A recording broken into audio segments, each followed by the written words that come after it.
Graça e paz, seja muito bem-vindo a mais um culto da Igreja Verbo da Vida Zona Norte. É uma honra enorme poder recebê-lo.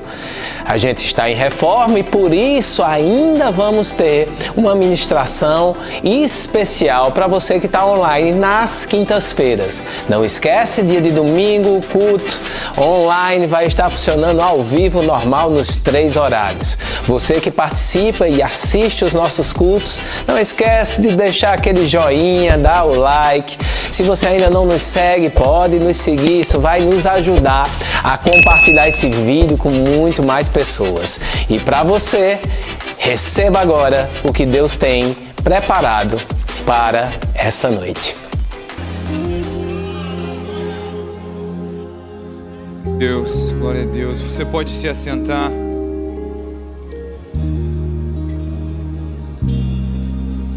Eu gostaria de dar início a esse momento com mais uma pregadinha.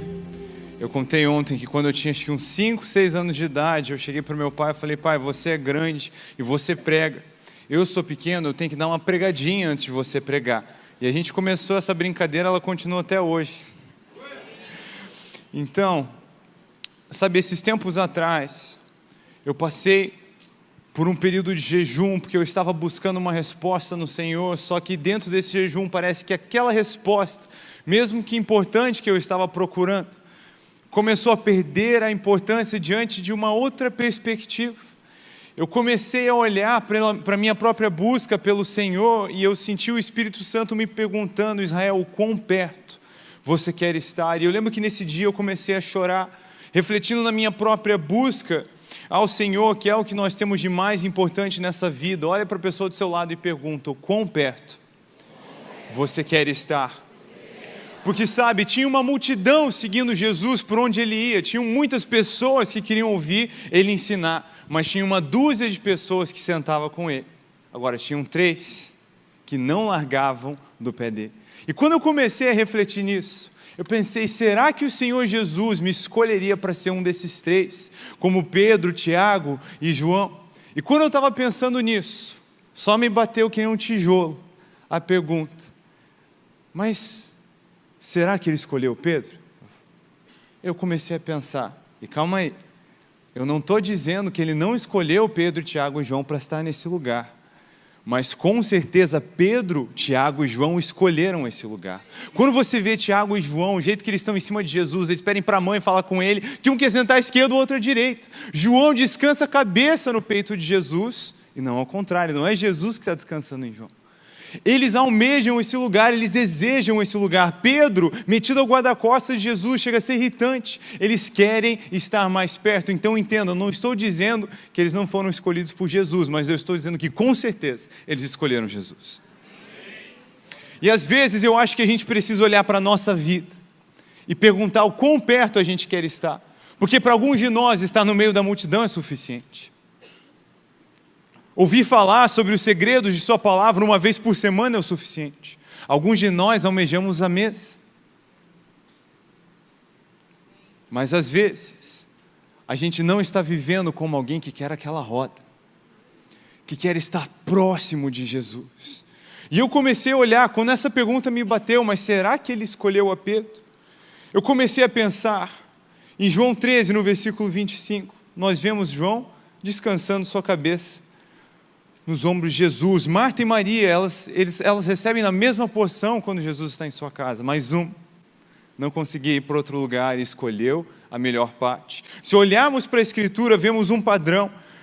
Hebreus 11, no versículo 6, diz que o Senhor é galardoador daqueles que o buscam, Ele gosta de recompensar os famintos. Ele gosta de recompensar os famintos. Tiago 4, no versículo 8, diz que quando nós nos aproximamos de Deus, Ele se aproxima de nós. E aí? De novo, eu não estou dizendo que Jesus não escolheu eles, mas com certeza eles escolheram Jesus.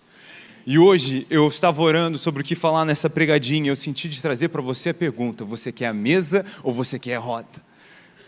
E quando o Senhor me perguntou isso naquele dia, eu comecei a chorar, porque eu percebi que eu estava dizendo o que eu gostaria de responder: Jesus, eu quero a roda, mas eu estava vivendo como alguém que só queria a mesa. Eu estava vivendo como alguém que queria ser contado entre os discípulos de Jesus, mas não o melhor amigo dele.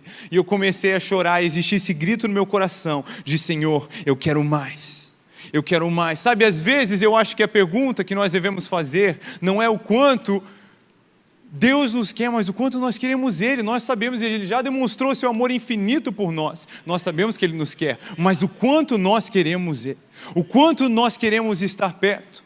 Sabe, Mateus 7,7 diz que aquele que busca, encontra, aquele que bate a porta lhe será aberta.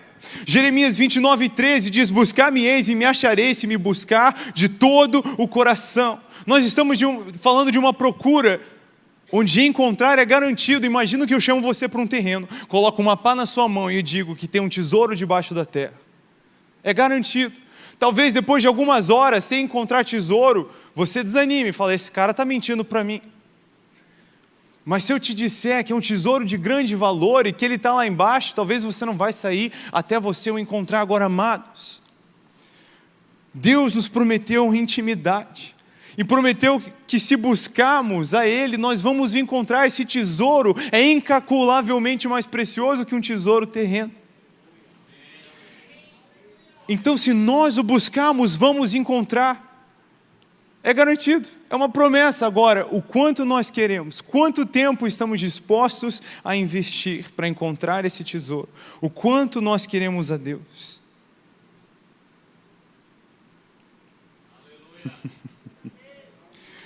E muitas vezes nós queremos magicamente crescer nesse relacionamento, magicamente crescer nessa busca, mas não é algo que acontece instantaneamente, existe uma progressão na nossa busca. Nós precisamos crescer. Jeremias 12, no versículo 5, diz: se te fatigas correndo com homens que vão a pé, como poderás competir com cavalos? Se tão somente numa terra de paz estás confiado, o que farás na enchente do Jordão? A lógica é que se nós não conseguimos lidar com uma certa medida, não conseguimos lidar com uma medida maior. E muitas vezes, especialmente nessa época de mudança de ano, a gente já vira um ano cheio de objetivos. Eu vou buscar mais a Deus, eu vou jejuar mais, orar mais, ler mais, e são ótimos objetivos, mas aí começa o ano e a gente desanima, porque não é tão fácil quanto parece. Sabe, eu lembro quando eu decidi que eu ia começar a correr, porque eu estava precisando emagrecer um pouquinho, então eu decidi correr para emagrecer. Eu saí na minha primeira corrida e eu estava imaginando que ia ser uma coisa linda, deu 250 metros, eu estava quase morrendo.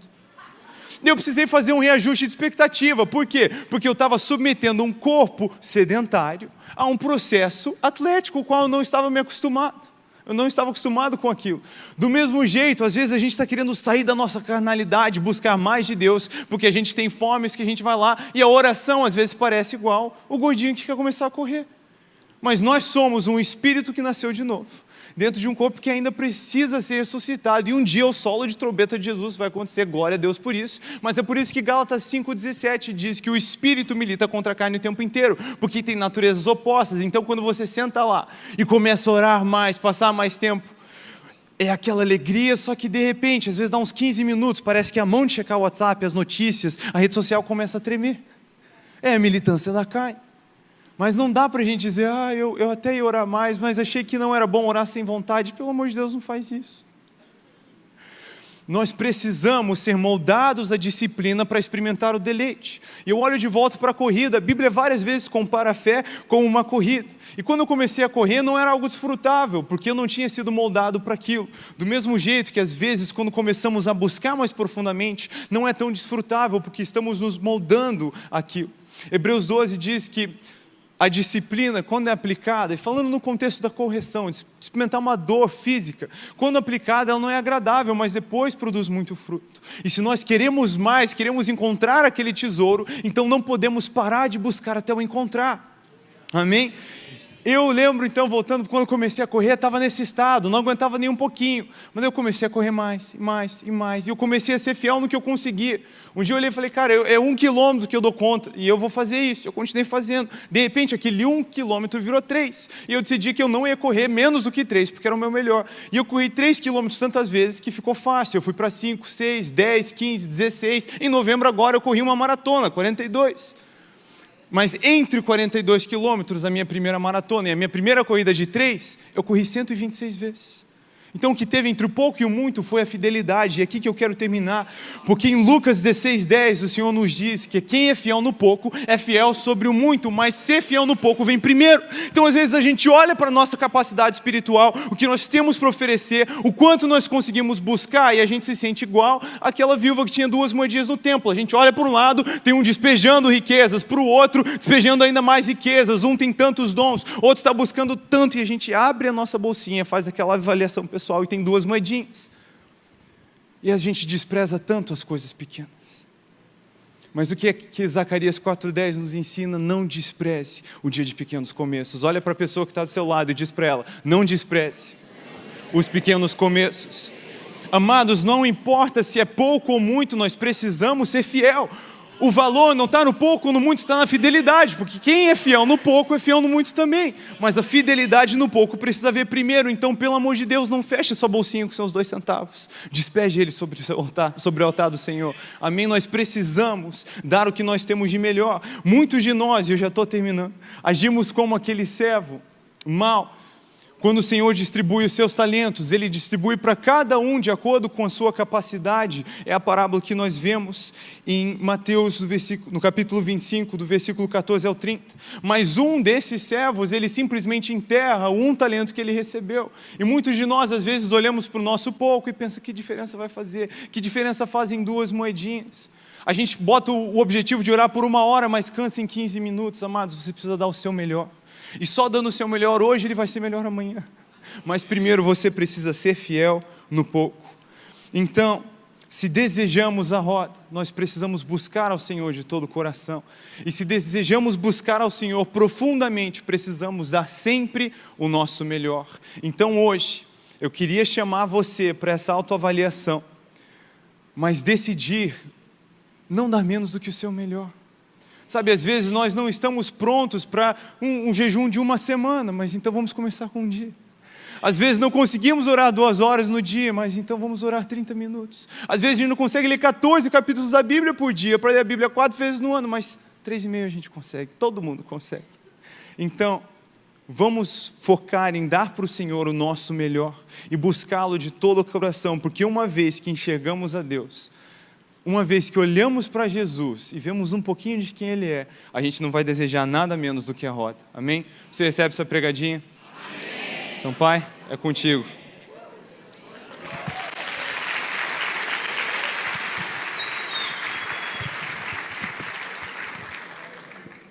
Acho que eu tinha que adotar essa estratégia de falar menos para deixar os outros querendo ouvir mais. Foi mais rápido do que devia. Glória a Deus. Glória a Deus. Abra sua Bíblia, por gentileza. No Salmo 16, no verso 11. Eu vou ler na Nova Almeida atualizada. Salmo 16, verso 11. Diz assim: tu me farás ver os caminhos da vida. Na tua presença, a plenitude de alegria. À tua direita, há delícias perpetuamente. Você pode repetir isso comigo? Diga: tu me farás ver os caminhos da vida. Na tua presença, a plenitude de alegria. À tua direita, há delícias perpetuamente. Meu Deus, precisamos tanto do Senhor. Ilumina os olhos do nosso entendimento. Leva-nos além da razão, aquele lugar de percepção e entendimento espiritual, e que a Tua Palavra desperte não apenas a fé que normalmente tem o poder de produzir, mas junto com ela a capacidade de corresponder, de andar de forma prática nessa fé despertada. Cumpre o propósito pelo qual o Senhor tem liberado a Tua Palavra. Nós oramos em nome de Jesus. E que ela haja não apenas aqui e agora, mas depois de agora, a partir de agora, em nome de Jesus. Amém. Bom, algo que Deus trouxe muito forte no meu coração é essa declaração do salmista: tu me farás ver os caminhos da vida. Muitas pessoas olham e pensam nisso na perspectiva natural. O que consiste a vida? Quais os caminhos a serem trilhados? E ele está dizendo, o Senhor vai me fazer enxergar. Se fosse o que todo mundo vê, para que é que nós precisamos de Deus para nos ajudar a ver? Se todo mundo já vê, não precisamos de Deus. Mas se ele está dizendo, tu me farás ver. Ele está falando de caminhos que não são tão claros, tão perceptíveis, tão visíveis a todo mundo. E há alguns caminhos que eu e você precisamos descobrir. E há uma declaração de que Deus quer nos mostrar, nos fazer enxergar, ter acesso, entendimento e conhecimento. Quem crê nisso? Eu acredito que agora ele não mudou de assunto. Ele está falando de coisas que estão ligadas aos caminhos que Deus nos fará ver. Ele diz, na tua presença, a plenitude de alegria. Não apenas alegria, mas ele diz, na tua presença, a plenitude de alegria. A mais completa, a mais perfeita, a mais profunda, a mais satisfatória alegria que alguém pode experimentar está na presença de Deus. E mesmo assim, os caminhos da vida para muita gente é buscar alegria em outras coisas. Infelizmente, os caminhos da vida de muito crente também têm sido buscar alegria em coisas, não em Deus. Ainda que ele tenha feito promessas sobre coisas que também fazem parte do combo da alegria, que não é só espiritual, eu e você precisamos entender que o mais profundo nível de alegria, de realização, de gozo, de prazer e satisfação se encontra em Deus. E ele termina dizendo, a tua destra, a tua direita, há delícias perpetuamente. Sabe, eu gosto dessa expressão delícias. Ela, para mim, de alguma forma, também está relacionada com alegria, mas muitas vezes a gente imagina ela proporcionando alegria. E quase que nem sempre como parte do desfrute da alegria. Mas não importa se estamos falando dela indo ou voltando em relação à alegria. A Bíblia fala de delícias. Pastor, o que é que o senhor quer compartilhar conosco hoje? Ao longo de toda a minha vida, eu tenho descoberto de forma progressiva o peso e a importância do jejum. Comecei a jejuar aos 15 anos de idade. Aos 18 anos de idade, já fazia jejuns frequentes, quase que todo mês, de até 7 dias na água. Ao longo dos anos, eu fui entendendo algumas coisas, crescendo, avançando nessa prática, mas de 5 anos para cá, Deus tem aberto a minha mente de uma forma progressiva e me chamado para um lugar que tem sido uma experiência única e singular. Em agosto do ano passado, eu estava realizando um jejum, um segundo jejum prolongado que eu tinha feito no ano. E um pastor, um homem de Deus, é um amigo, mas para mim ele não é só um amigo, é uma referência, é um dos homens mais piedosos que eu conheço nessa nação. Ele acabou descobrindo que eu estava no jejum, porque eu fui ministrar num evento dele e era mais de um dia. Então, no dia da chegada, ele falou, olha, alguém te pega no aeroporto e vai levar para encontrar a gente, para almoçar. Eu falei, olha, pastor, eu sento com vocês, quero muito ter um momento de comunhão, mas eu não estou almoçando hoje. Ah, não, então ninguém nem vai te levar, tal, a gente pode sentar à noite. Quando chegou a hora da noite, vamos comer? Eu falei, olha, comer eu não vou, mas vou ter aquela conversa que não tivemos antes. Ele falou, desculpa, você provavelmente está jejuando. Ele sacou. Ele falou, mas amanhã a gente toma um café da manhã junto no hotel. Eu falei, então. Não costumo comer pela manhã. E realmente não costumo. Ele falou, o almoço. Eu falei, pastor, dessa vez nós só vamos conversar. Ele olhou para mim, falou, pelo jeito é um jejum prolongado. Eu falei, é. Ele falou, desculpa, não quero ser invasivo. Há quanto tempo você já está nesse jejum? Eu falei, uns dias. E quanto tempo mais vai? Eu falei, também vai uns dias. Ele falou, mas minha secretária disse que o senhor reservou a tarde para treinar. No meio de um jejum, eu falei, pastor, a vida natural tem que ficar mais próxima do normal e a vida espiritual tem que dar turbinada. Naquele momento ele falou, será que nós podemos conversar um pouco sobre isso? Ele falou, talvez seja a limitação dos meus relacionamentos, ou das conversas, não sei, mas ele falou, você está entre as pessoas que eu conheço que mais jejuam. E eu gostaria de fazer uma pergunta. O que tem tornado para você o jejum tão importante ou tão atraente? Falei, pastor, se o senhor me fizer essa pergunta dos 15 aos 18 anos, talvez até um pouco depois, até os 20 e poucos, no início do ministério pastoral, eu diria para o senhor que a minha atração pelo jejum é porque eu queria romper e eu queria o sobrenatural.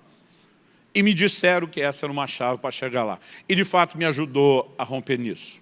Hoje, eu não daria essa resposta, por mais prazeroso que tenha sido descobrir um acesso a um nível mais profundo do sobrenatural. Ele falou, o que é que você responderia hoje? Falei, para te responder, eu vou dar uma volta. Mas, na verdade, vou criar uma alegoria que ajuda a entender melhor a resposta. Falei, quando você fica vários dias sem comer, é interessante o que acontece com o seu paladar. Primeiro, no processo de desintoxicação e limpeza do corpo, a cor da língua muda, ela fica cheia do que chamam de saburra branca, o corpo está eliminando toxinas e você percebe isso. O hálito muda, seja pela falta do processo digestivo, seja a reação da cetose, o processo que você anda depois dos dias em jejum. Eu falei, mas o paladar vai ficando refinado ao longo do tempo. Eu falei, nem todo jejum eu fico absolutamente só na água. Às vezes eu tenho ingestão de um chá, um café sem açúcar, que eu brinco é água suja, e muitas vezes de limão, dependendo de onde eu estou, o tipo de água, às vezes eu não consigo beber. O gosto da água muda. As pessoas dizem que a água não tem gosto. Falei, quem está jejuando sabe que tem gosto, porque o paladar refina. Eu falei, tem lugares que eu não consigo, além de que botar um pouco de limãozinho, melhora o pH, estou explicando para ele. Eu falei, um dia desses, eu estava num restaurante, pedi uma água e pedi ao garçom que me trouxesse um pouco de limão espremido. Quando ele trouxe, ele não trouxe aquele pouquinho que normalmente a gente está acostumado. Ele trouxe um copo que não era tão grande, mas nem tão pequeno, quase todo cheio. Quando eu li aquilo, eu pensei pela quantidade, falei, ele errou e achou que eu queria uma limonada. Então, eu fui provar, porque eu deduzi aquilo pela quantidade, não era pela cor, nada. Quando eu provei, eu fiquei chocado, aquilo estava doce. Falei, amigo, não te pedi uma limonada, só te pedi limão espremido. Ele falou, isso aí é limão espremido. Falei, não, alguém adoçou isso aqui. Ele falou, não, eu vi o cara da cozinha espremer isso na minha frente, e foi limão aí. Eu provei de novo, falei, não, está doce. O cara dizia, não está. O pastor que estava sentado na minha frente falou, deixa comigo. Pegou e provou. Quando ele provou, ele fez uma cara de azedo. Falou, pelo amor de Deus, Subirá. Quem é que sente doce nisso? Eu pensei, estou maluco. Peguei e tomei de novo. Falei, o meu está doce. E tomar de novo, o meu está azedo. No fim, todo mundo tomou. Eu quase fiquei sem limão. Só que todo o resto da mesa fez a mesma cara de azedo. E alguém falou, o problema é com o seu paladar. Quando falou isso, eu lembrei. Claro, depois de tantos dias, a capacidade de perceber o doce das coisas, até no limão, ela se torna impressionante. Aonde eu quero chegar com isso? Logo depois desse episódio, eu estava em outro lugar, sentado à mesa assistindo meus amigos comer, mas conversando com eles, e eu vi alguém pegar a sobremesa, que era uma salada de fruta. Mas eu vi aquele camarada pegar uma lata de leite condensado e encher a salada de fruta de leite condensado. Eu queria voar no pescoço dele. Eu queria gritar com ele. Sério, gente, a reação veio assim, você tem que dizer, fica quieto. Eu queria gritar, esse negócio já é doce demais, você não precisa disso. Mas para ele, a minha declaração não faria o menor sentido. Porque ele está tão intoxicado no corpo e no paladar de tanto açúcar, que ele perdeu a capacidade de sentir o doce da fruta. Eu olhei para o pastor que me perguntou e falei, hoje, o que mais me impressiona no jejum é que ele parece desintoxicar a gente de tanta coisa. E ele resgata a capacidade de perceber delícias espirituais que outros, e até você mesmo, já não estão percebendo mais. O tema da minha mensagem hoje é resgatando a sensibilidade para Deus. E eu não vou limitar o que eu vou falar só ao jejum, mas eu não consigo evitar mexer nesse assunto, porque eu sinto muito forte da parte de Deus de não evitá-lo. A minha pergunta é, será que existe algo na minha e na sua vida que muitas vezes está nos roubando em relação à nossa sensibilidade, à nossa capacidade de percepção em relação a Deus? Não estou dizendo que ninguém está frio, desviado, distante, abandonou, mas a pergunta é, estamos desfrutando a plenitude da alegria ou só um nível menor de alegria do que está provisionado? Temos percebido as delícias ou nós saímos só de lado? Foi legal, foi bom. Cultinho top. Momento devocional acima da média. Mas a pergunta é, nós de fato estamos vivendo nesse lugar? Eu lembro de anos atrás ter ouvido a declaração de um irmão que Até hoje a gente, quando fala a gente, pelo menos vou me incluir, o Marcelo, a gente briga com isso. A gente fala que o camarada está que nem miojo. 2, 3 minutos já está cozido. Né? Eu lembro de um culto, eu vi o irmão, já chegou assim top, aleluiado, mal tinha começado a adoração, ele já estava lá em Nárnia, como diriam alguns. Né? Eu falei, ei, o negócio está bom. E eu falei, pastor, estou que nem miojo. 3 minutos eu já estou cozido, não preciso mais do que isso. Você vê pessoas que têm um profundo senso de resposta a Deus, de sensibilidade ao mover, à presença, né? a um ambiente diferenciado. Mas, ao mesmo tempo, você vê gente que depois de todo aquele tempo, no fim de um louvor que já foi longo, ele reclama. Quando estava começando a ficar bom, vocês pararam. Eu digo, começando a ficar bom? Esse negócio estava bom desde o início. Quem estava ruim era tu, que não conseguia perceber que o negócio estava bom. Então, muitas vezes eu percebo 2 crentes saem da mesma reunião e a reação deles, eu fico me perguntando, eles estavam no mesmo culto?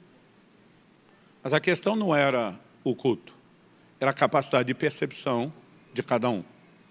Quem está entendendo o que eu estou falando?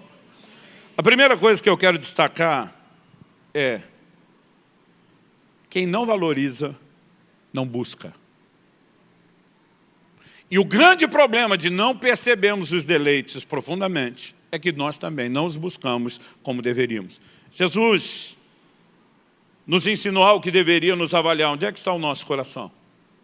Porque onde estiver o nosso coração, é lá que está o nosso tesouro.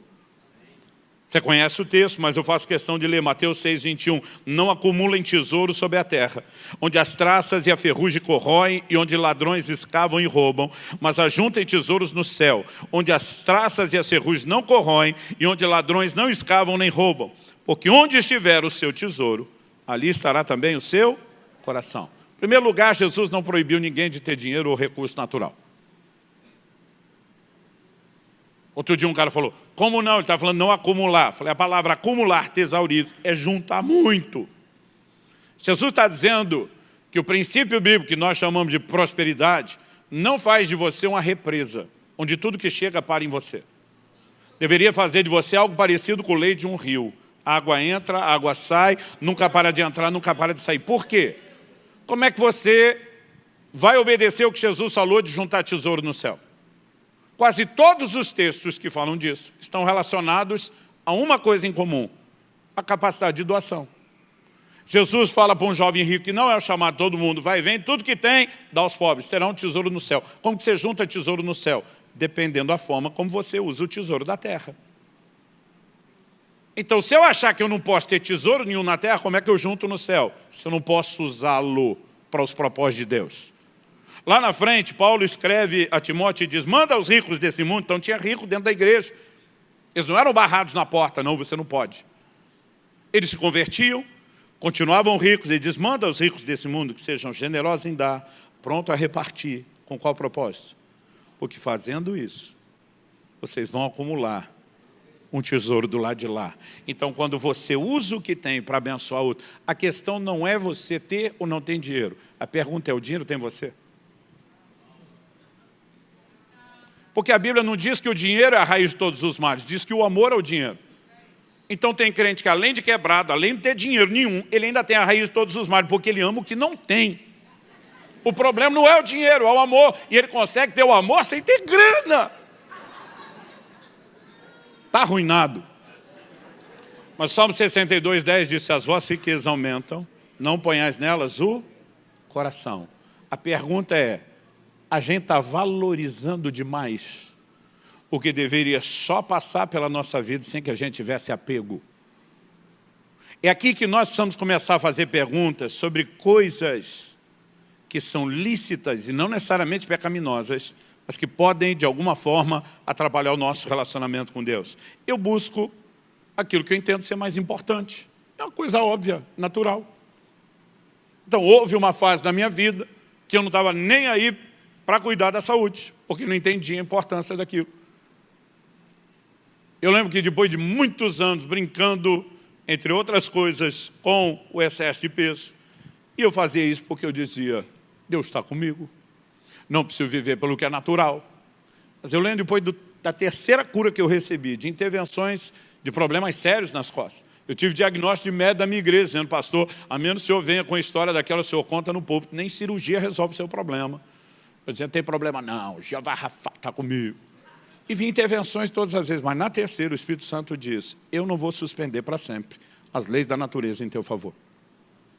Sabe, porque você vê o Pedro andar em cima d'água uma vez, alguns de nós querem andar todo dia. E Jesus andava com eles de barco, não andava todo dia em cima d'água. Porque existe uma vida simples de coisas naturais, criadas por Deus, que nós podemos entender. Isso não anula a fé, gente. Mas quando Deus começou a abrir minha mente, me fazer entender, isso é assunto para outra hora, de repente você começa, peraí, isso é importante, então eu tenho que investir nisso. Então eu comecei a me obrigar a arrumar minha alimentação, a arrumar meu sono, cuidar da questão dos exercícios, porque tudo aquilo que passa a ter valor norteia o que você vai fazer. Em Colossenses, no capítulo 3, de 1 a 3, a Bíblia diz, portanto, se vocês foram ressuscitados juntamente com Cristo, busquem as coisas lá do alto, onde Cristo vive, assentado à direita de Deus. Ele não está só dizendo que tem que buscar o que é do alto, porque é o mandamento, porque você tem que fazer isso, para e pensa, crente. Você morreu para o mundo, foi ressuscitado com Cristo. Vai buscar as coisas do mundo para o qual você morreu, em vez de buscar as coisas de Cristo, onde Ele está. E diz, pensa o que é mais importante, isso vai nortear a sua busca. Então a Bíblia diz, pensem nas coisas lá do alto e não nas são aqui da terra, porque vocês morreram. E a vida de vocês está oculta juntamente com Cristo em Deus. Quem está entendendo? Amém. Um dia desse eu ouvi alguém dizendo algo interessante sobre a moeda do reino.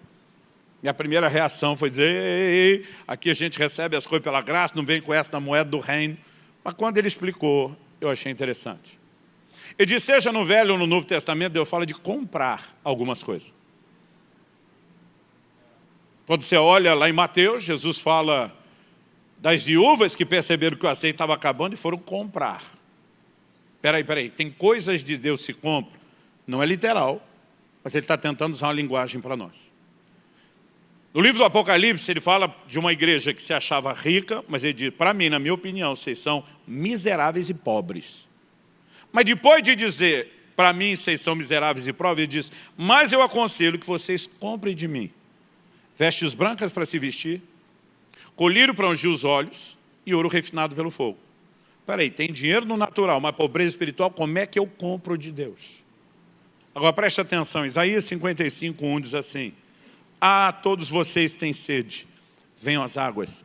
E vocês que não têm dinheiro, venham, comprem e comam. Sim, venham e comprem, sem dinheiro e sem preço, vinho e leite. Peraí, como é que você compra sem dinheiro e sem preço? Se não tem dinheiro nem preço, tem 0,800. É na faixa, é de graça.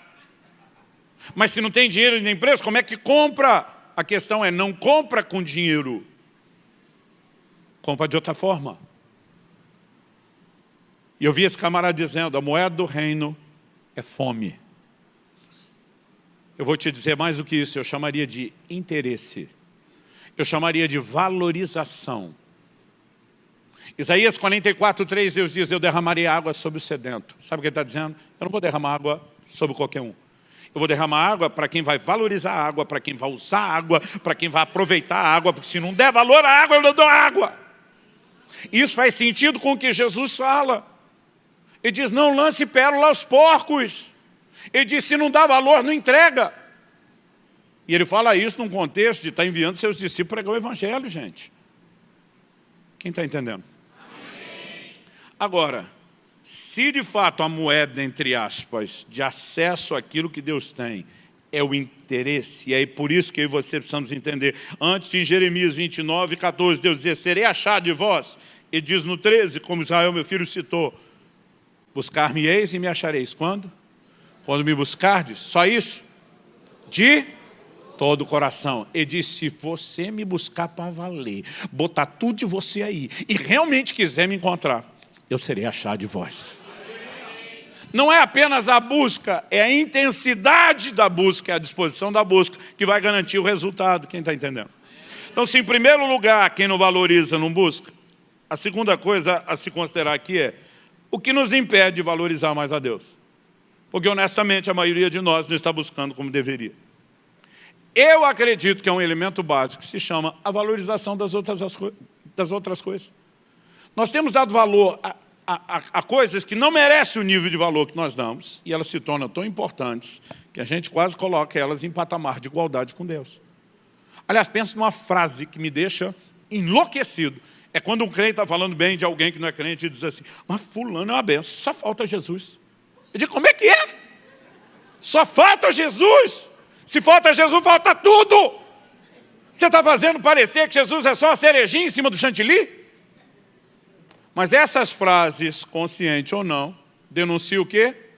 O que a gente está pensando. A vida dele está muito boa. Jesus vai dar, talvez, uma melhoradinha de 10%. O próprio Cristo diz em Mateus 6,24, ninguém pode servir a dois senhores, porque ou irá odiar a um e amar a outro, ou irá se dedicar a um e desprezar o outro.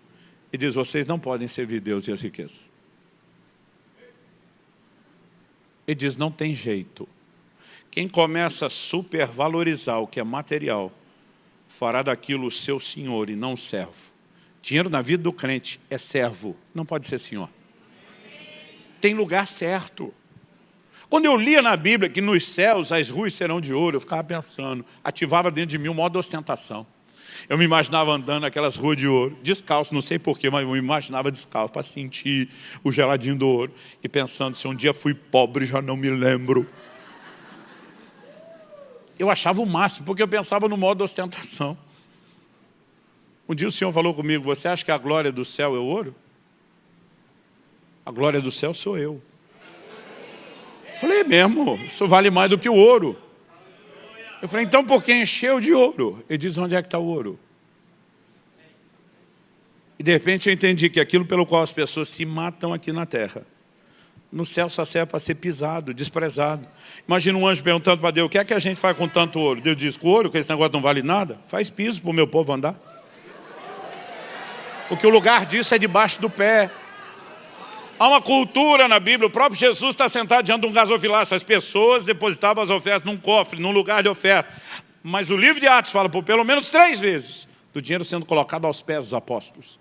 Imagino eles num posicionamento, dizendo, estamos inaugurando uma nova era. Aqui quando a contribuição chega, a gente pisa para dizer, aqui você não é senhor, você é servo e fica debaixo do pé. Então entenda, eu não estou falando contra. Algo que eu tenho descoberto nos últimos anos é quanto mais desprendimento, mais provisão vem. O que eu estou falando é sobre controle, o que eu estou falando é sobre atração. Jesus, em Lucas 8,14, na parábola do semeador, nós sabemos que a semente, a palavra diz, a parte caiu entre espinhos, são os que ouviram, e no decorrer dos dias foram sufocados com o quê? Preocupações, riquezas e prazeres dessa vida. E os seus frutos não chegam a amadurecer. A preocupação a gente já sabe que distrai, a riqueza já falei, mas ele está falando de prazeres. Só que às vezes a gente pensa o prazer só na perspectiva daquilo que é pecaminoso. Eu quero te dizer que não é essa a única versão da Bíblia. Quando falamos de prazeres, antes de chegar lá, no que eu acabei de introduzir, que tem prazer pecaminoso e não pecaminoso, nós precisamos entender que a Bíblia fala muitas vezes dos prazeres numa concorrência com a intimidade com Deus. 1 Timóteo 3, verso 4, falando de como serão os homens no tempo do fim, e diz traidores, atrevidos, convencidos. Quando você vê aquela lista toda que começa lá no verso 1, você acha que está falando só de não crente. Aí ele termina o verso 4 dizendo assim, mais amigos dos prazeres do que amigos de Deus. Ele está dizendo mais amigo de um do que amigo de outro. Ele não está dizendo amigo do prazer e inimigo de Deus. Qual era a nossa condição antes da conversão? Paulo diz em Romanos 5, ele nos amou quando ainda éramos seus inimigos. A inimizade só é destruída por conta da obra de Cristo na cruz, quando passamos pela reconciliação. Então um processo de comunhão, intimidade e relacionamento começa a ser construído no sentido de amizade. Mas a Bíblia está falando de gente que entre Deus e os prazeres está mais para lá do que para cá. Não está falando de pecado, porque senão não era mais amigo de Deus. Tiago diz, a amizade do mundo, o que é errado, é inimizade contra Deus, não tem meio termo. Mas alguns crentes estão amando prazeres prometidos por Deus, mais do que o próprio Deus. Estão amando mais a bênção do que o abençoador. Estão amando mais a relação com coisas naturais do que com a essência da maior dimensão de prazer possível, que é algo que está no plano espiritual. Não estou aqui pregando um dicotomismo. Adão ainda não tinha caído, estava no auge do relacionamento com Deus sem nenhum problema. Deus diz, eu quero fazer todo tipo de comida para vocês. Ele está dizendo, eu quero que vocês tenham outros prazeres. Deus diz, e mesmo que você tenha comunhão comigo, vou te dar de presente uma esposa. Deus seja louvado. Ele está dizendo, eu não me oponho que você tenha outros tipos de prazeres, desde que isso não concorra comigo. Quem está entendendo? Não estou dizendo que a gente tem que abandonar essas coisas, mas quando nós começamos a ser mais amigo delas, o pior, às vezes usando o evangelho e as promessas bíblicas para justificar isso, do que amigos de Deus, a ruína está se instalando. Quer você esteja enxergando, quer não. Acho interessante que em Tito, capítulo 3, verso 3, a Bíblia chega a falar da escravidão dos prazeres. A pessoa vai ficando dependente daquilo, preso naquilo. Pois nós também, no passado, éramos insensatos, desobedientes, desgarrados, escravos de todo tipo de paixões e prazeres, vivendo em maldade e inveja, sendo odiados e odiando-nos uns aos outros. Está falando da condição de um não crente. Mas o tempo todo a Bíblia nos adverte a não voltar para lá. Será que escravidão é só coisa de não crente? Escravidão dos prazeres? É lógico que ela envolve o não crente. Hebreus 11, 25 fala de Moisés preferindo ser maltratado junto com o povo de Deus a usufruir os prazeres transitórios do pecado. Outro dia alguém falou, o pecado não dá alegria nenhuma. Eu falei, claro que dá, senão ninguém pecava. O problema é que a alegria que não dura. Então, tecnicamente, ela é fake, ela é um engano. Mas dura um pouquinho, a ponto das pessoas quererem isso. Mas a Bíblia fala de prazer só no sentido do não crente? Não. Ela também fala do crente. Tiago capítulo 4, de 1 a 3. De onde procedem as guerras e as brigas que há entre vocês? Entre vocês está falando com os crentes. De onde, senão dos prazeres que estão em conflito dentro de vocês? Vocês cobiçam e nada têm. Matam e sentem inveja, mas nada podem obter. Vive a lutar e a fazer guerras. Tudo comportamento de quem quer alcançar alguma coisa que lhe agrada. E diz, nada tem porque não pedem. E diz, ainda tem aqueles que pedem, descobrir oração, entenderam fé, mas não recebem, porque pedem mal. Qual a definição de pedir mal? Para esbanjar em seus prazeres. Toda oração egoísta, que visa alcançar alguma coisa que é só para você, e você não está interessado em repartir com mais ninguém, é candidato a ser ignorado e desprezado. Por isso, para mim, há uma diferença enorme entre um crente que pede algo para Deus só para esbanjar nos seus prazeres, ou aquele que diz, não, isso não me satisfaz. Isso é recurso para tocar minha vida e a vida de outros. Agora, dependendo do nível de realização que eu e você projetamos ali, pode bagunçar completamente as coisas. Pastor, a solução, terceiro e último lugar. Elimine a concorrência. Vamos à linguagem do capitalismo. Em Filipenses 3, nos versos 7 e 8, Paulo diz, o que para mim era lucro, isso considerei perda por causa de Cristo. Outras traduções veem de lucro e desganho. Na verdade, considero tudo como perda, por causa da sublimidade do conhecimento de Cristo Jesus, meu Senhor. Por causa dele, perdi todas as coisas e as considero como lixo para ganhar a Cristo. Antes eu li esse texto, imaginava que Paulo, quando diz o que para mim era lucro, que eu achava que era importante, depois descobri que não valia nada, eu achava que ele estava falando de pecado, gente.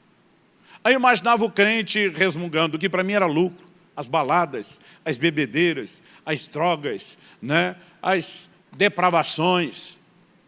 E daqui a pouco ele dizendo, o que antes para mim era lucro, descobri que é perda, o pecado dá ruim, não ganho nada. Mas sabe que Paulo está falando de pecado?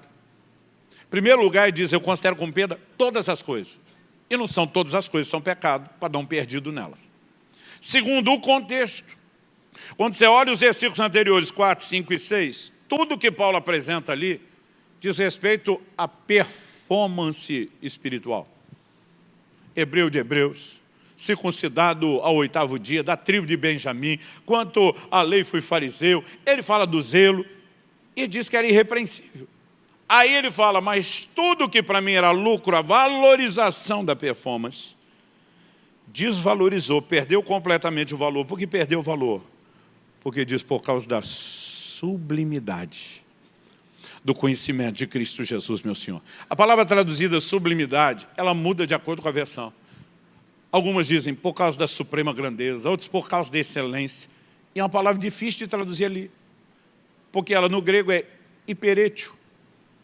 Ela fala de algo que se destaca, ela fala de algo que se sobressai.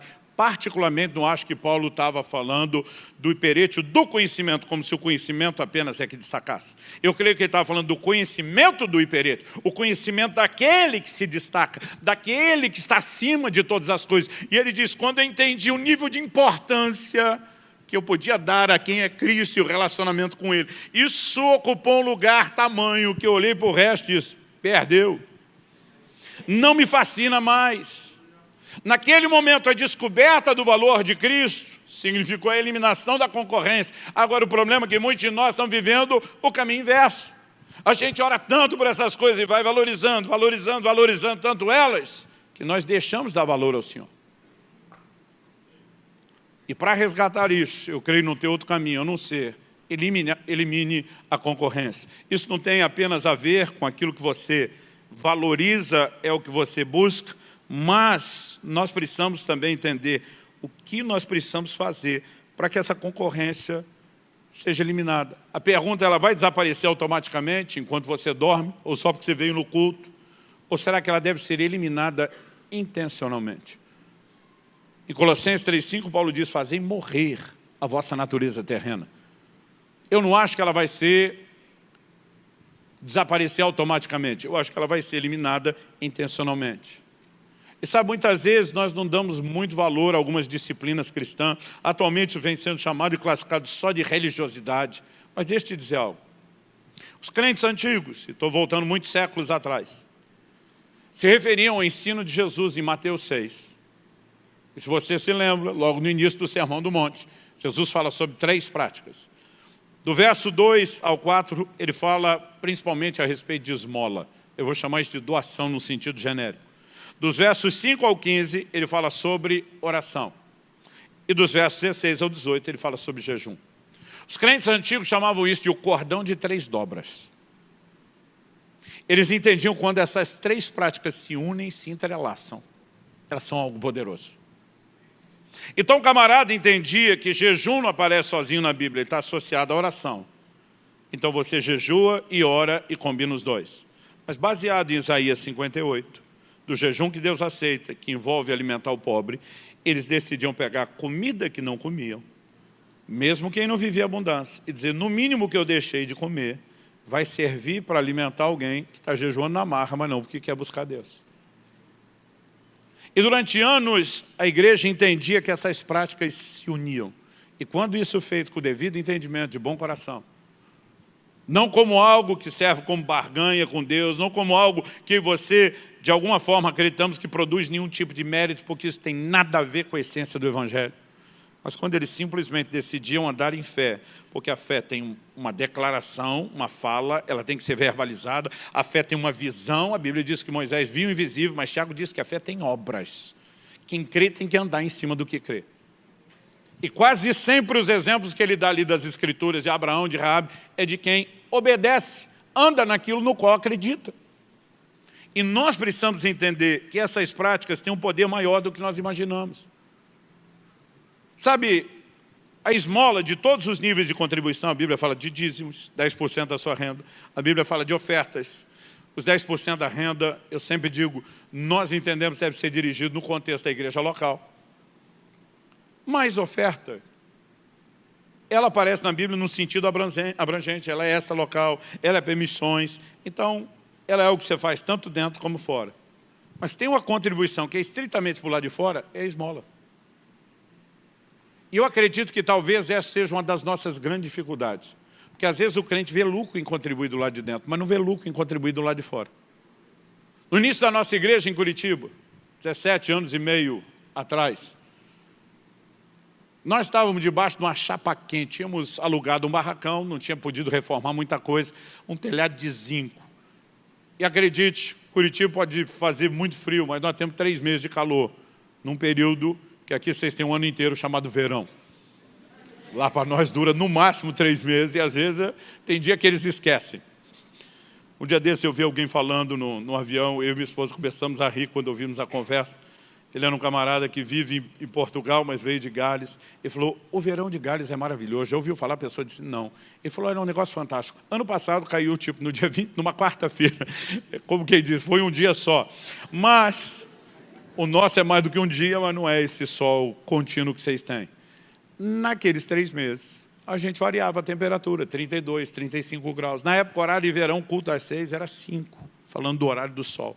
A gente debaixo de uma chapa quente. Eu lembro que eu dou uma palavra para a igreja, falei, gente, nós vamos ter que fechar, isolar toda a janela e sair de som, criar um ambiente acústico aqui diferenciado, por causa dos vizinhos. Falei, nem eu queria ser vizinho da minha igreja, imagina eles, que não são da igreja. Só que para isolar isso, nós vamos ter que climatizar o ambiente. E eu fiz um levantamento, um orçamento disso. A igreja assim tinha meses, um grupo pequeno. Eu fiquei apavorado com o valor.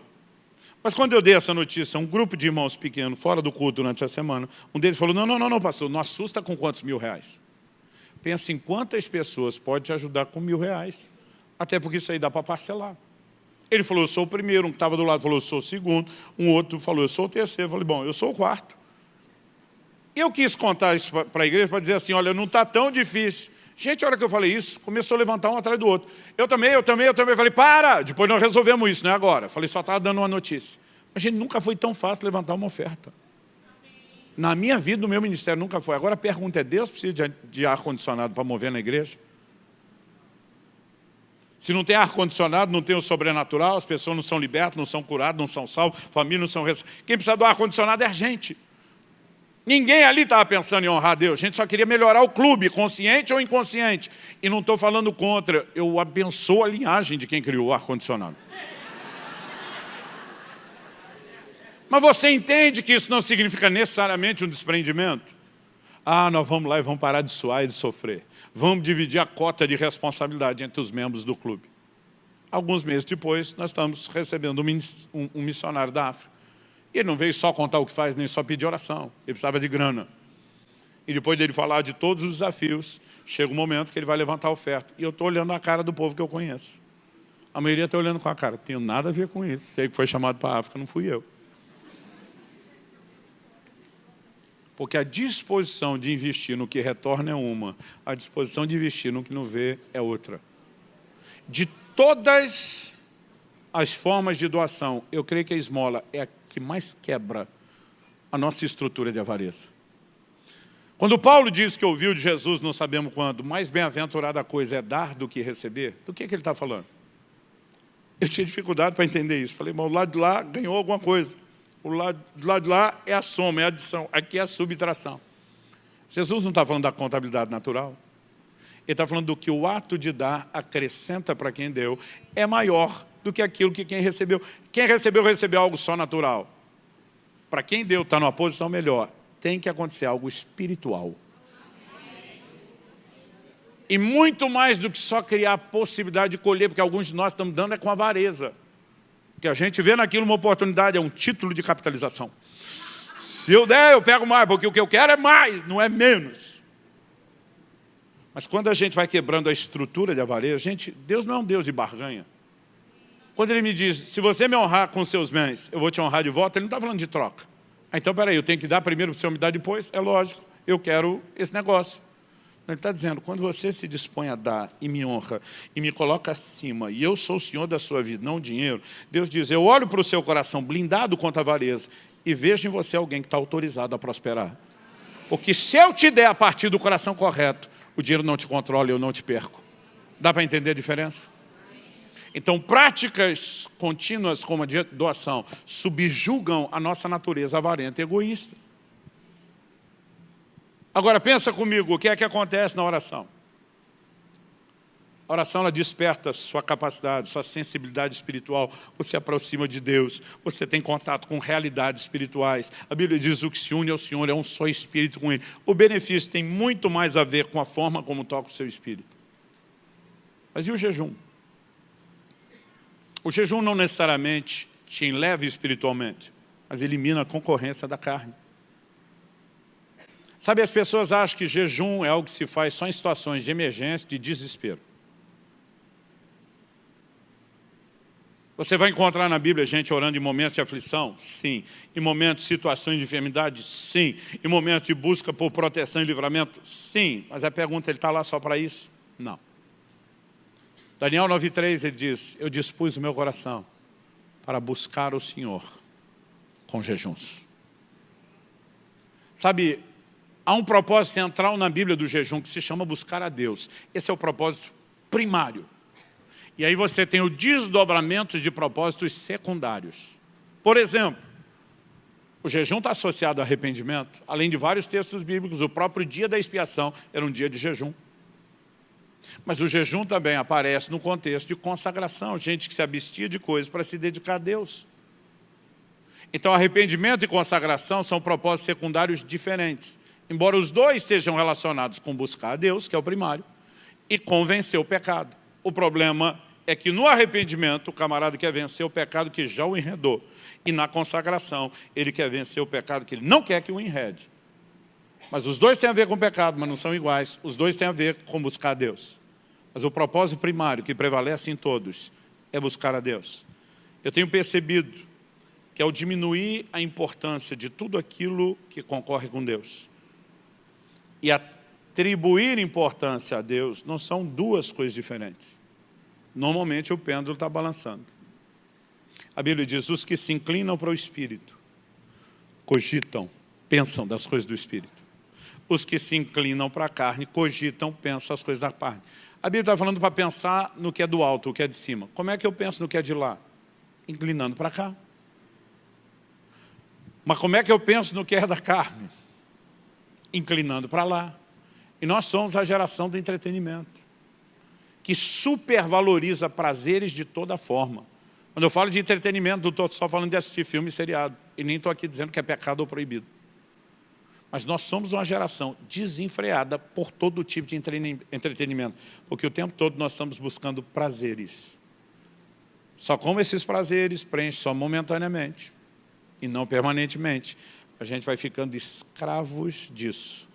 Porque nos falta a coisa que nos daria, não é a coisa, a pessoa que nos daria a plenitude da alegria e o mais profundo nível de delícias. Quando eu e você começamos a descobrir essas verdades, a pergunta a ser feita é, para que Deus criou o homem? Atos 17, Paulo pregando em Atenas, o palco da filosofia do mundo dos seus dias. Talvez nenhum outro lugar do planeta tinha tanta gente por metro quadrado fazendo as mesmas perguntas. Quem eu sou, de onde eu vim, para onde eu vou. Para esse povo sedento de resposta, Paulo está dizendo que o Deus que de um só homem fez todas as raças e tribos dos homens, ele dá um indicativo de propósito pelo qual nós somos criados. Ele diz, para que o buscassem. E você existimos para buscar Deus. Fomos criados para isso. Quando você olha Deus visitando o primeiro casal no Éden, eu brinco que ele não respeitou nem a lua de mel do primeiro casal. Ele disse, vocês podem festar à vontade, mas não me deixem de fora. Eu quero estar aqui todo dia. Aí você acha que Deus criou o homem para quê? Para ter comunhão. A gente diz, o pecado veio e destruiu. Ok, então Deus vai mandar Jesus para reverter o plano. Mas na nossa cabeça é só para perdoar pecado? Só para livrar a gente da condenação e não restaurar o propósito pelo qual a gente existe, que é a comunhão? Gente, olha o desabafo de Deus com Adão. Quando Deus entra no Éden, depois de Adão ter pecado, a pergunta de Deus não é, o que é que você fez, Adão, seu cabeção? A pergunta de Deus para Adão é, onde você está? Qual a diferença de uma coisa com a outra? Na minha leitura, Deus está dizendo, o problema não é o que você fez, cara, é para onde o que você fez te levou, para longe de mim. Eu perdi você, e todo o plano de redenção é, eu quero você de volta. Ou seja, qual é a proposta? É comunhão, é intimidade, é relacionamento. É por isso que o Salmo 25:14 diz, a intimidade do Senhor é para aqueles que o buscam, para aqueles que o temem, aos quais Ele dará a conhecer a sua aliança. Agora, para que eu e você possamos viver nesse lugar do encontro, da devida valorização, nós vamos ter que entender algumas ferramentas que nos ajudam a eliminar a concorrência. E entre essas, eu acredito todo o meu coração, não com sentido meritório, está o jejum. Lucas 2:37 fala de uma profetisa chamada Ana, que adorava noite e dia, com jejuns e oração. Adorava com jejuns. Ela não está dizendo, Deus, eu preciso das coisas que o Senhor dá. Ela está dizendo, eu quero você. Eu quero quem o Senhor é. Até porque no combo, o que ele tem vem junto com o que ele é. Os líderes da igreja em Antioquia, Atos 13:2. A Bíblia diz, enquanto eles estavam adorando o Senhor e jejuando, disse o Espírito Santo, jejum associado a um ambiente de adoração, de ministrar o Senhor. Por que ele é tão importante? Porque elimina a concorrência. Eu falei, quem inclina para o espírito pensa nisso, quem inclina para a carne pensa nisso. Um chip muda na cabeça de quem jejua com frequência e regularidade. É inexplicável. As coisas materiais perdem absurda, inexplicavelmente o seu valor. Todo mundo que tem frequência no jejum compartilha a mesma coisa. Os valores mudam. Sabe por quê? Porque o jejum tem o poder de mudar o centro de gravidade. O centro de gravidade da terra puxa para baixo. O centro de gravidade do reino de Deus puxa para cima. Um dia desse um cara veio me criticar, falou, Subirá, tu está jejuando feito louco, por quê? Quer chamar a atenção de Deus, debochando. Falei, não, estou jejuando porque Ele chamou minha atenção. Eu não preciso chamar a atenção dEle. Ele tem olhos para mim, Ele me ama de uma forma que nem eu, nem tu entende. Ele tem o melhor para mim, não preciso de nada disso. Mas agora que eu comecei a sair da infância espiritual e descobri o quão desejável Ele é, meu amigo, eu quero Ele. Dá para entender a diferença? Dá para entender que eu não estou falando contra as bênçãos, são nossas, sem as quais nem vamos cumprir devidamente o propósito. Mas ao mesmo tempo eu quero te dizer, nenhum de nós precisa se embriagar com o que Deus dá. Tem um texto no livro de Gênesis que parece simples demais. Noé plantou uma vinha e colheu o seu fruto. Mas se você olhar com a lente cultural dos povos do Antigo Oriente, não só os hebreus, bem antes deles, ninguém tinha colheita sem celebração, algum tipo de divindade. Para eles era um momento de festa e de gratidão. Obviamente os pagãos faziam isso aos seus ídolos. E quem temia a Deus, como Noé, adorava a Deus. Deus institui depois a festa das colheitas para o seu povo celebrá-lo. Isso era algo muito forte na cultura. Quando a Bíblia diz que ele plantou a vinha, colheu o seu fruto, implica em que vai ter gratidão, festa de gratidão ao Deus que ele serve. E Noé é o camarada mais crente do mundo dos seus dias. Aliás, nesse momento, no pós-dilúvio, tem muito pouca gente. E quase todo mundo era crente. Só que a Bíblia diz que Noé se embriagou. Com o que ele se embriagou? Com vinho. De onde veio o vinho? Da uva que ele plantou e da colheita que ele estava celebrando a Deus. Há 15 anos atrás, Deus me disse, muitos de vocês estão se embriagando com as minhas bênçãos. Alguns de vocês estão se embriagando com o sucesso do próprio ministério. E isso está enchendo vocês de tal forma que vocês já não têm atração para aquele que vocês dizem estar celebrando as bênçãos recebidas. Eu não vim te apontar o dedo nem jogar pedra em você. Eu tenho tentado repartir algumas coisas assim que têm mexido profundamente na minha vida nos últimos anos. Esse processo começou com mais intensidade começou há 15 anos, mas com mais intensidade há 5 anos. E eu tenho sentido a necessidade em Deus, além de uma orientação, não só a necessidade que vem do entendimento, de desafiar as pessoas. Vamos valorizar um pouco menos as coisas que nos distraem. E vamos valorizar um pouco mais aquilo que nos conecta com Deus. Eu encerro citando uma frase que mexeu muito comigo. Eu nem lembro agora onde eu li. Peguei isso hoje porque eu sabia que eu tinha citado lá no livro do jejum, mas nem me lembro de cabeça a fonte. Ela é atribuída a Edward Farrell. Ele diz, quase em todos os lugares, em todos os tempos, o jejum sempre ocupou um lugar de grande importância, visto que ele se encontra estreitamente relacionado com o profundo senso religioso. Talvez isso explique a negligência do jejum no nosso tempo. Quando o significado de Deus diminui, o jejum desaparece. Feche seus olhos por um instante. Eu queria chamar os músicos de volta.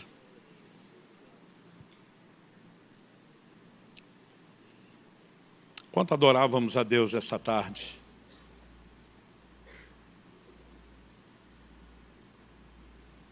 Essa música foi ministrada numa reunião extraoficial que muitos de vocês nem sabem que nós inventamos com alguns ministros.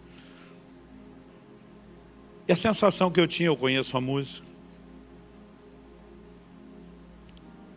mas a sensação que eu tinha que não era mais só a letra ou a melodia, que tinha um time profético que Deus estava fazendo hoje. E na verdade, a gente até cantou isso antes das ministrações. Era mais do que querer cantar. O meu desejo é que isso possa ser uma oração cantada. Se você, como eu, conhece, sabe de cor, pode ir sozinho. Se não, como já fomos socorridos antes, tem uma letra. Se você quiser não cantar e só ouvir, orar de outra forma, eu quero que você fique à vontade. Mas há um lugar junto a Deus que nada se compara. Há um lugar quando o seu paladar começa a ser limpo, purificado, que você começa a dizer: meu Deus, as frutas sempre foram doces desse jeito? Por que é que eu comecei a adicionar outra coisa aí? E de repente a gente se toca, é justamente que fomos perdendo a percepção. Em momentos como esse, que escudos de ouro começam a ser trocados pelos de bronze. As aparências são mantidas. O importante é que era doce. Se a gente não sente mais esse doce, vamos botar um outro tipo de doce. Não aquele que Deus criou, um que é fabricado, um que é produzido, e um que não vai te fazer bem, pelo contrário, vai te fazer mal. Eu creio que isso é uma parábola para o nosso tempo. Sabe, uma das coisas que me surpreendem quando eu estou nesse tempo é o nível de revelação da palavra. A mente começa a abrir. Tem um nível de clareza mental que é fisiológico em jejuns prolongados, mas a revelação é muito diferente. E para mim, o entendimento da palavra, principalmente aquilo que Deus, além de dar rumo à minha vida, Ele começa a me orientar, a compartilhar. Eu não consigo explicar, mas me leva a um dos mais profundos sensos de intimidade com Deus. Eu amo esses momentos quando Ele está me entregando a palavra. Honestamente, mais do que quando o pau está quebrando, quando tem um mover, dons, barulho. Não existe para mim nada que se compare àquilo. E eu dizia: Deus, será que eu valorizo isso por causa do meu chamado? Mas um dia eu estava ouvindo um amigo argentino pregando. Ele falou: gente, eu tenho a teoria que não vou apresentar como doutrina. Mas em Eclesiastes, que é uma alegoria profética, você vê o clamor da noiva ao noivo: beija-me com os beijos da tua boca. No relacionamento entre Cristo e a igreja, nós não temos esse contato físico, aquilo é usado como alegoria. Mas como a gente pode aplicar isso espiritualmente? E de repente ele dizia: o beijo é aquele momento onde não só lábios se tocam, mas há uma comunicação mais profunda entre duas bocas. E diz: espiritualmente eu entendo isso como aquele momento onde Deus toma o que é dele, da sua boca, a sua palavra, e consegue transferir para a nossa boca. Honestamente, eu nunca quis parar para fazer uma profunda avaliação doutrinária. Aquilo entrou dentro de mim de uma maneira que eu não consigo te explicar. E até hoje, eu tenho percebido que os momentos onde nós começamos a nos afastar de entretenimentos que vão roubando a capacidade do nosso paladar espiritual e começamos a nos separar para Deus, não são só coisas pecaminosas. Paulo fala que a única justificativa para um casal cristão dar uma pausa na intimidade deles é quando, de comum acordo, eles decidem se dedicar à oração. Não estou aqui dizendo que todo tipo de jejum tem que demandar esse nível de consagração, e nem que esse tem que acontecer só quando você jejua alimento. Mas a Bíblia fala de algo que Ele criou, que Ele deu, que é para deleite. Mas a gente olha para o deleite ilícito e diz: isso aqui pode ser top. Mas tem um outro nível de deleite tão mais profundo que nem a pau que eu vou trocar isso pelo inferior. Isso aqui tenho a vida inteira, eu tenho usufruído, e o resto da vida para usufruir. Eu vou dar uma pausa. Eu quero entrar na percepção do que é mais profundo. Dedicar a oração não significa que o casal cristão só ora quando não tem intimidade. Dedicar é quando você entra no lugar mais profundo. Não é que sua oração é mais poderosa, é que a sua percepção de toda a resposta ela vai mudando. Dá para entender? A minha oração pela sua vida é que você receba cada instrução que foi passada nessa noite para você e para a sua família. Queria saber se alguém que está nos assistindo, se surgiu no seu coração o desejo de entregar sua vida a Jesus. É um prazer enorme poder te acompanhar nessa jornada. Vai ter um link aqui embaixo, você pode clicar nele, seguir ele, coloca o seu QR Code, vê, preenche um formuláriozinho que alguém da igreja vai entrar em contato com você. E se você decidiu entregar sua vida a Jesus agora, eu queria orar com você. A gente queria compartilhar uma oração. Curve a sua cabeça, feche os seus olhos. Senhor Deus e Pai, eu te agradeço por essa vida e esse coração que se volta para Ti nessa noite, Senhor. Eu te agradeço e oro por ela, selando essa decisão com o poder do Teu Espírito. E se você está aí, repete comigo. Nessa noite, reconheço que Jesus está vivo, ressurreto por Deus, e com a minha boca eu confesso: Jesus é o Senhor da minha vida. E chegou o momento de você entregar o seu dízimo, a sua oferta ao Senhor. Existem as possibilidades aqui digitais de você fazer isso. Lembrando que isso é algo que surge em nosso coração por inspiração divina. A Bíblia diz que cada um contribua segundo estiver proposto no seu coração. Foi esse desejo que Abraão teve ao entregar a Melquisedeque os dízimos da conquista que ele tinha ganho. Ele reconheceu Melquisedeque como sacerdote do Senhor aqui na terra, e ele desejou entregar o seu dízimo, a sua oferta.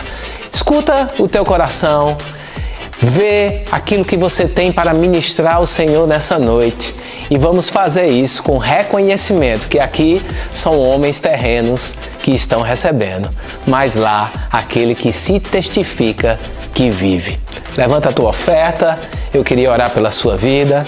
Senhor Deus e Pai, nós te agradecemos pela honra e privilégio de poder ofertar na sua casa. Nós te damos graças porque podemos contemplar uma colheita poderosa para a nossa semente. Te damos graças no nome poderoso de Jesus. Amém e amém. Vamos agora com o ZN News.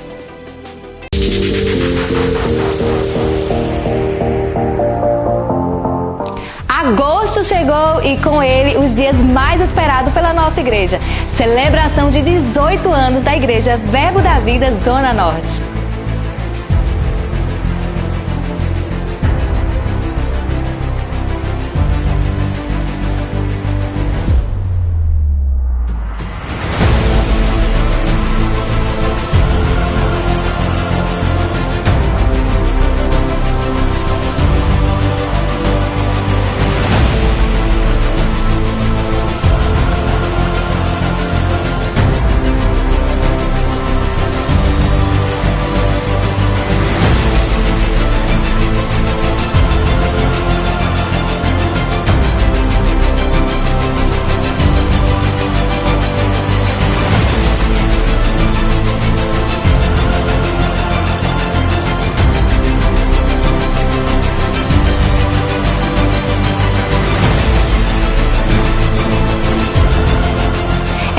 De festejar, honrando ao Senhor com os louvores e adoração, e também com as nossas ofertas. Se você ainda não pegou o seu envelope, já pode fazer isso no estande do Glória Maior, que fica no pátio da nossa igreja.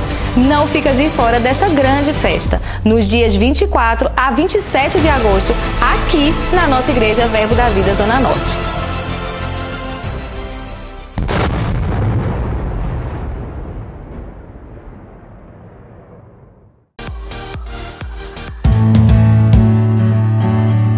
O Verbo Solidário tem feito uma ação maravilhosa através das doações que chegam até nós através da sua vida. Desta vez, nós temos a missão de ajudar a creche Marinas, que fica lá em Barra de Jangada e atende a 140 crianças. Você pode trazer brinquedos e alimentos não perecíveis no primeiro domingo de agosto e levar até o estande que fica no pátio da nossa igreja. Não fica de fora dessa grande ação social. Se você já é membro da nossa igreja, já fez o discipulado e deseja servir em algum departamento da nossa igreja, você deve fazer o curso de obreiro, que já abriu as inscrições e você pode fazer através desse site aqui, o Tiqueto. Atenção que já começou, mas você pode participar. Acontece todos os domingos às 9 horas da manhã aqui no prédio anexo.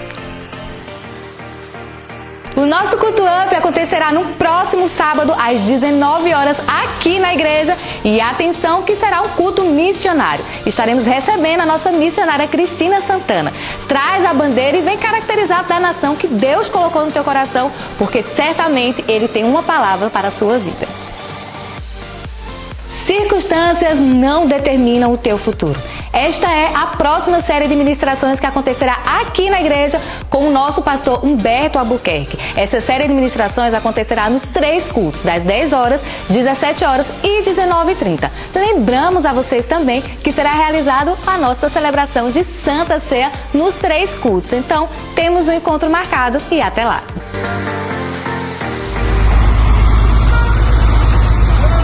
Olá pessoal, a boa notícia da semana é a colocação das telhas, graças a Deus, glória a Deus, foi embora com a gente aí. Então hoje, quarta-feira, começamos esse serviço já de colocar as telhas, todo o serviço estrutural foi concluído. E agora já a colocação das novas telhas termoacústico, que tem de melhor, para você ter um conforto, nós podemos adorar a Deus num ambiente de alegria, de honra e de excelência. Celebre com a gente cada avanço dessa obra no nome de Jesus.